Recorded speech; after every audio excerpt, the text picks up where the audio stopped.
میں مثالیں لکھی کہ ایک آدمی نیک بخت بھی دنیا میں دیکھنا چاہتا ہے، ایک آدمی بدبخت بھی دنیا میں دیکھنا چاہتا ہے، اور یہ ہر طبقے میں دیکھنا چاہتا ہے نیک بخت کیسا ہوتا ہے، بدبخت کیسا ہوتا ہے۔ تو علماء نے کتابوں میں ہزاروں مثالیں لکھی۔ مثال کے طور پر دنیا کے اندر حکمرانوں میں ایک نیک بخت ملتا ہے، ایک بدبخت ملتا ہے۔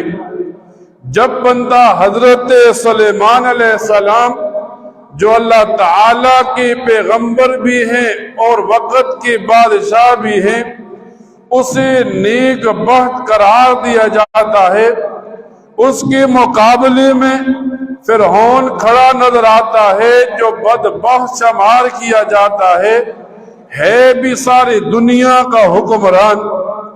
پھر تھوڑا آگے چلتے ہیں، دنیا میں مالدار ہونے کے اعتبار سے دو آدمیوں کو جانا جاتا ہے۔ ایک کو قارون کہتے ہیں جو اپنے خزانے سمیت زمین میں دس گیا، اسے دنیا میں بدبخت شمار کیا جاتا ہے۔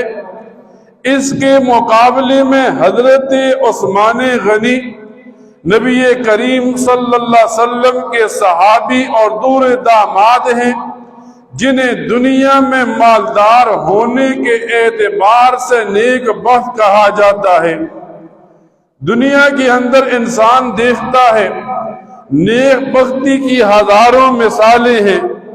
مثال کے طور پر مسلمانوں کے پہلے خلیفہ سیدنا حضرت ابو بکر صدیق جیسا آدمی، جسے نیک بخت کہا جاتا ہے، کہ جس کے بارے میں نبی کریم صلی اللہ علیہ وسلم فرماتے ہیں دنیا میں جتنے لوگوں نے میرے ساتھ دین اسلام کے ساتھ احسان کیے، میں نے سب کے احسانات کا بدلہ چکا دیا، لیکن ابو بکر کے اتنے زیادہ احسانات ہیں جن کا بدلہ اللہ تعالی قیامت کے دن ادا کرے گا۔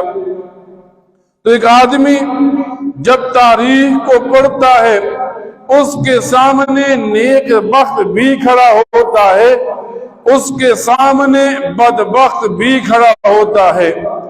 مثال کے طور پر نبی کریم صلی اللہ علیہ وسلم کے صحابی ہیں حضرت عثمان غنی، جب ان کی شہادت کا وقت آیا، ایک ظالم آدمی نے جب تلوار ماری، خنجر مارا، حضرت عثمان کی شہادت کے وقت جب خون بہا، خون اڑتا ہوا قرآن کریم پر پڑا، شریعت مطالعہ اسے نیک بخت کہتی ہے۔